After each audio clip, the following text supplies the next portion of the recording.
দর্শক আসসালামু আলাইকুম। আমি আজ চলে এসেছি জিনেগাতি থানার অন্তর্গত এবং সম্মানিত ব্যক্তিবর্গর মধ্যে চাষি পর্যায়ের সবচেয়ে ভাইরাল যে ব্যক্তিত্ব আব্দুল কাদির ভাইয়ের পলি নেট হাউসের আজকে তার গ্রীষ্মকালীন যে টমেটো চাষ সে সম্পর্কে আমরা জানবো এবং বিস্তারিত আজকের প্রতিবেদনে তুলে ধরবো। দেখা যাক তাহলে কি আছে এখানে।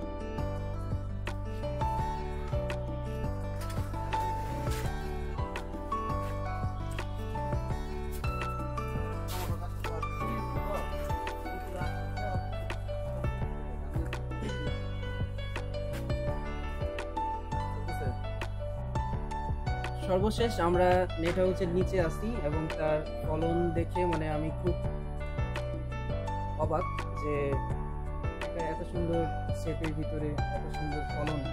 আসল কথা হচ্ছে একটা চাষি যদি তার চাষের প্রতি নিবেদিত প্রাণ না হয় ঠিক এত দূর পর্যন্ত পৌঁছাতে পারে না। ঠিক এই গল্পটাই কাদির ভাইয়ের কাছে শুনবো।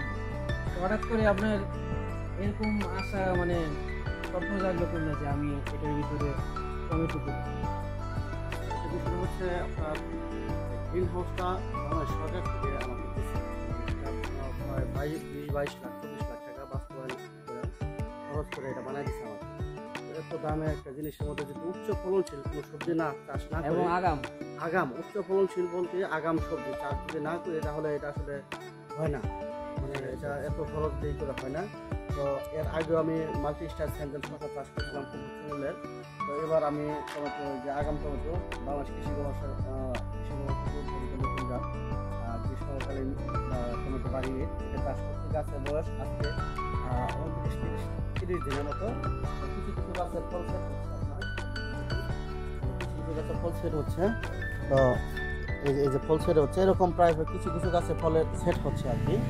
তো আমাকে বিভিন্নভাবে সহযোগিতা করছে আমাদের শেরপুর সরজমিন কৃষি গবেষণা বিভাগ।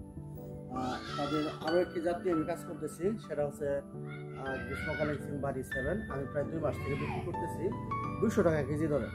তো আলহামদুলিল্লাহ ওখানেও ভালো লাভবান হচ্ছে। আল্লাহ তাআলা চাইলে এখন থেকেও আমি আশাবাদী যে হয়তো 15-20 দিনের মধ্যে আমি ফলটা হারভেস্ট করতে পারবো। যেহেতু 31 দিনে আমি মোটামুটি আমার ফল সেট হয়ে গেছে, তাহলে আমি আশাবাদী যে এখন ফল সেট হবে, আমি পরিচিত করে যাচ্ছি। তো আলহামদুলিল্লাহ আমি আশাবাদী খুব ভালো কিছু হবে। চাষি পর্যায়ে অনেকে কমেন্টে হয়তো বা জানতে চাবে যে এখানে রোগবালাইয়ের মানে প্রকোপটা কেমন। রোগবালাইয়ের প্রকোপ বলতে আপনার গ্রিন হাউস তো প্রচুর তাপমাত্রা থাকে। এক্ষেত্রে আপনি যদি সরাসরি টমেটো চারা লাগাতেন সেক্ষেত্রে আপনার ফলে করা রোগটা বিভিন্ন রোগটা মারা যাবে, স্টকটা মারা যাবে। আমি এখানে যে গ্রীষ্মকালীন যে আছে টিপটে করি গ্রাফটিং করে আপনার টমেটো, তার মানে মনটা হচ্ছে বেগুন গাছ, বলতে হবে টিপ বেগুন, পাহাড়ে টিপ বেগুন, হ্যাঁ ওইটার মধ্যে গ্রাফটিং করা টমেটো গাছ। তো এটার মধ্যে দেখা গেছে কি যে সহজে চারা মারা যাবে না, হয়তো 1000 চারা মধ্যে 2-1টা চারা অনেক দিন সমস্যা করে হতে পারে, কিন্তু মারা যাবে না চারা।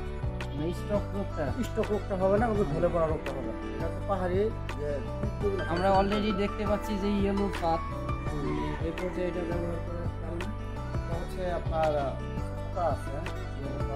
মানে আমাদের চিন্তা ভাবনা হচ্ছে যে নিরাপদ সবজি উৎপাদন করা। নিরাপদ সবজি উৎপাদন করার জন্য আমরা অনেকে বিভিন্ন ধরনের কলাকৌশল ব্যবহার করে। তার মধ্যে হলুদ খাদ আছে, সেক্স ফেরোমন খাদ আছে, তারপর আপনার এক ধরনের ঘাম আছে হলুদ যেটা বলে ওটাও ব্যবহার করে। আমি যে এই ইয়েলো স্টিক বা হলুদ ফাঁদ ব্যবহার করছি, দেখেন কত পোকা যায় পড়ছে, থ্রিজ পোকা, সাদা মাছি, বিভিন্ন পোকা ওখানে যায়, সেটা মানে ওই ফুলে যায় এবং মারা যায়। হ্যাঁ, ফুলের কালার হলুদ এবং ওটাও হলুদ।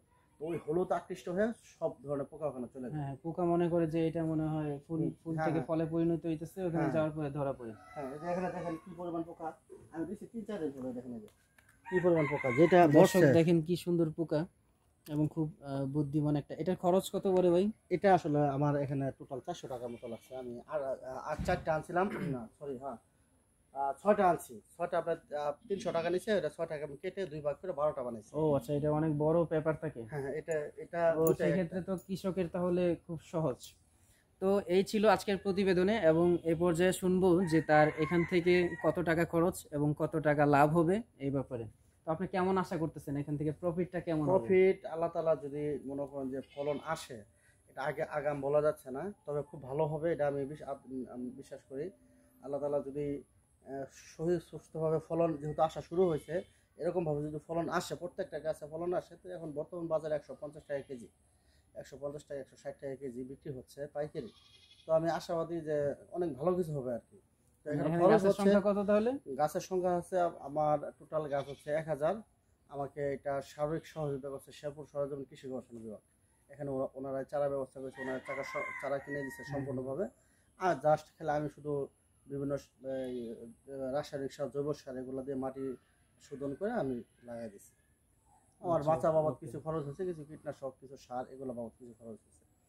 তো দিন শেষে 1-1.5 লক্ষ টাকা আসবে এরকম আশা করা যায়? এটা আসলে আল্লাহ তাআলা চাইলে সম্ভব, আবার এটা আগাম বলা যায় না, তবে ভালো কিছু হবে এটা আমি আশাবাদী। অনেকে কিন্তু আপনার টমেটো চাষটা করতে চায় না, কারণ স্টক করে হ্যাঁ, আপনি রোগবালাই হয়, এবং টমেটো আপনার একটা সেনসিটিভ বিষয়, টমেটো হ্যাঁ, এবং শসা স্টক sensitive এবং বিষয়। কুকড়ে যায়, সেই বিষয়ে কিন্তু অনেক ঝামেলা, অনেকে হুম। এই পথে আসতে চায় না। তো অনেক ভালো লাগলো। এবং সর্বশেষ দর্শক, আমরা আমাদের যে শেরপুরের কৃষি কর্মকর্তা আছে, যারা এ পর্যায়ে চাষি পর্যায়ে খুব সুন্দর ব্যবস্থাপনা করে দিচ্ছে, এবং আজকের যে কৃষির প্রতি যে ব্যক্তি নিবেদিত প্রাণ, ওই ব্যক্তিত্বর মাঝে এরকম একটা পলিনেট হাউস করে দিছে, তাদেরকে আমার পক্ষ থেকে আন্তরিকভাবে শুভেচ্ছা জানাচ্ছি। এবং এভাবে জানি কৃষি এগিয়ে যায়, এই আশা ব্যক্ত রেখে আজকের মতো এই পর্যন্ত। পরবর্তী একটা ভিডিও নিয়ে আপনাদের মাঝে আবার হাজির হব। আল্লাহ হাফেজ।